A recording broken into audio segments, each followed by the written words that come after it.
En la tarde, la Comisión de Derechos Humanos del Senado formalizó la situación al exdirector de Migración, Luis Taller Correa, y actual director del organismo, Frank Sabenbaum, para explicar dónde están los niños haitianos que ingresaron al país y por qué se dio esta serie de irregularidades. Estamos con el senador Matías Walker, quien integra esta comisión y en contacto junto a nosotros. Senador, ¿cómo está? Muy buenas tardes.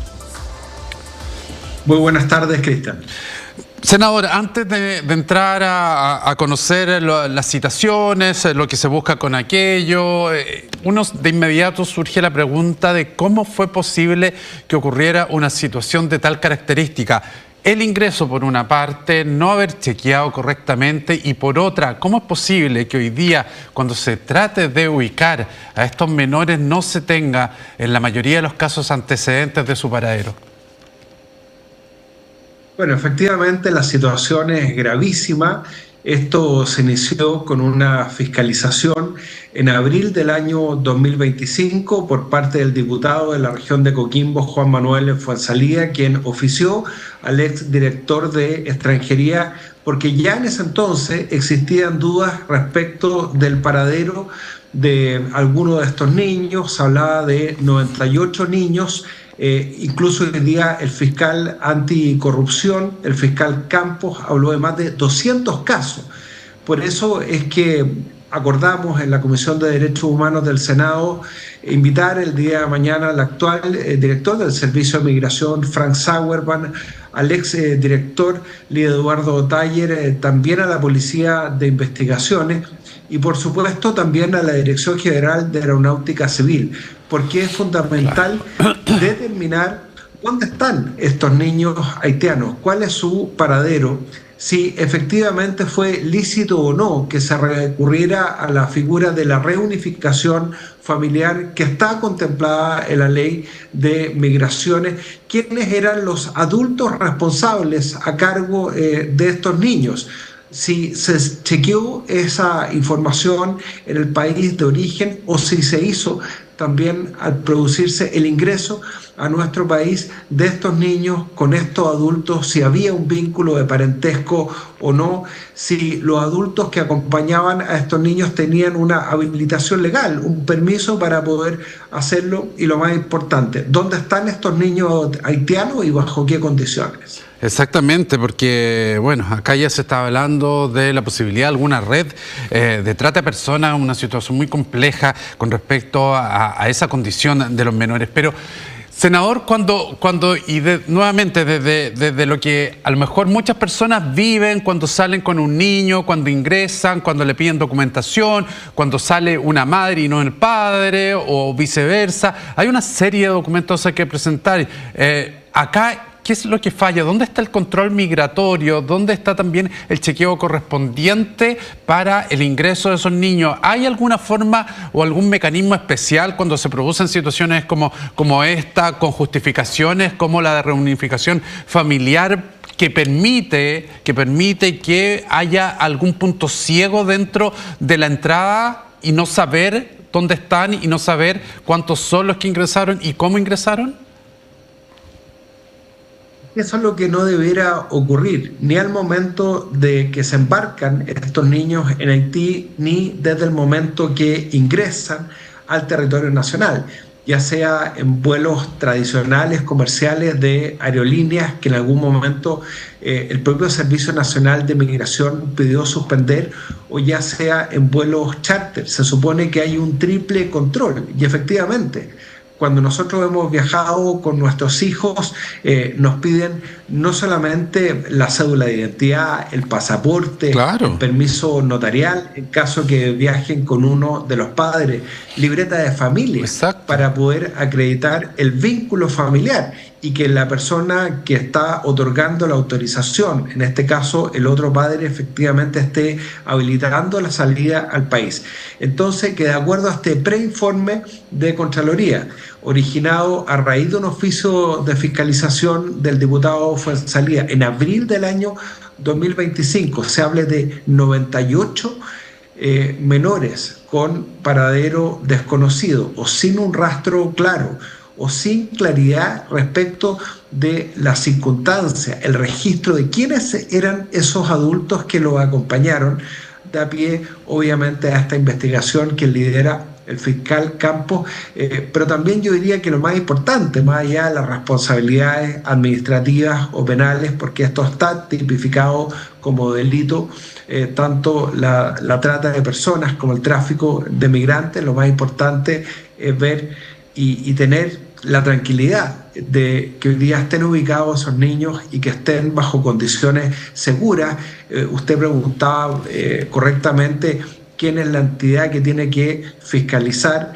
Obviamente el Servicio de Migraciones tiene que oficiar a la Subsecretaría de la Niñez si es que determina que hay situaciones irregulares en el registro. Entonces, bueno, también vamos a invitar a la Subsecretaría de la Niñez para que exponga, tanto en el gobierno anterior como en este gobierno, porque acá lo importante no son la distinción de colores políticos, sino que cómo está respondiendo la institucionalidad para garantizar que no se abuse de la figura de la reunificación familiar para que se produzca ingreso irregular de menores, ni mucho menos proceder a la trata de personas, en este caso de niños, niñas o adolescentes que vienen de Haití o de cualquier otro país.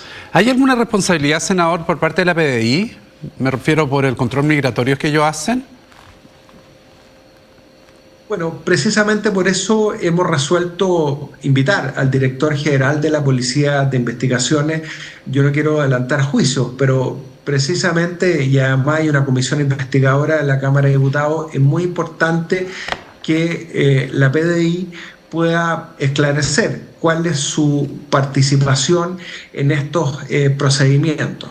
Se supone que cuando ingresan menores, la PDI tiene que indagar respecto a los certificados que en este caso son otorgados en el país de origen, en Haití, lo que supone una complejidad mayor por la inestabilidad institucional de ese país, que efectivamente exista un vínculo de parentesco o un vínculo familiar, y que el adulto que acompaña a esos niños efectivamente tenga una habilitación legal, vale decir, tenga un mandato, tenga un permiso expedido por la autoridad competente de ese país para acompañar a estos menores. Pero hay un doble chequeo que es muy importante que la haga la policía en nuestro país, porque muchas de estas competencias tienen que ver con policía internacional.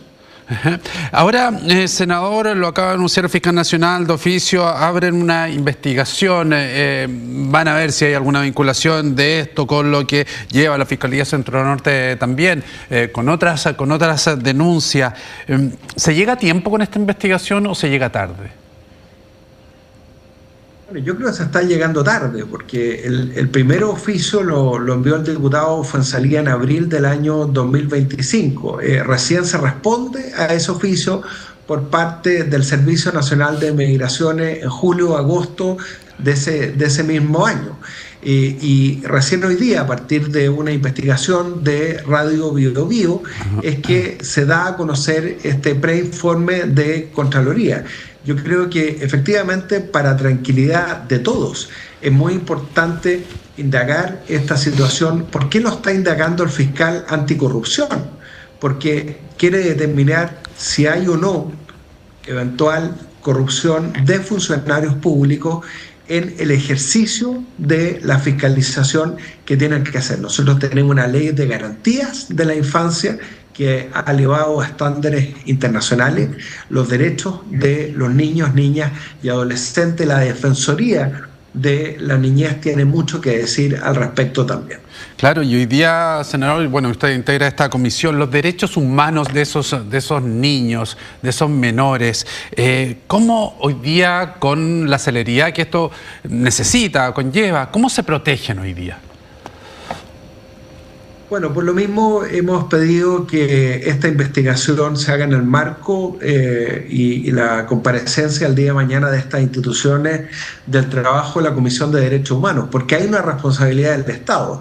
que está establecida en la Constitución, en la Ley de Garantías de la Infancia, en la creación del Servicio de Protección Especializada de la Niñez. Hay una Defensoría de la Niñez y hay competencias, obviamente, de la Policía de Investigaciones.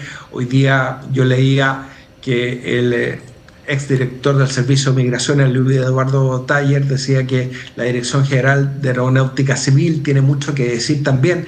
Entonces, yo creo que es fundamental, más que las autoridades se pasen la pelota unas a otras, que podamos determinar con claridad quiénes son los órganos competentes que debían fiscalizar esta situación, que no hubiese un abuso de la figura de reunificación familiar, que ojo, que es una figura muy importante.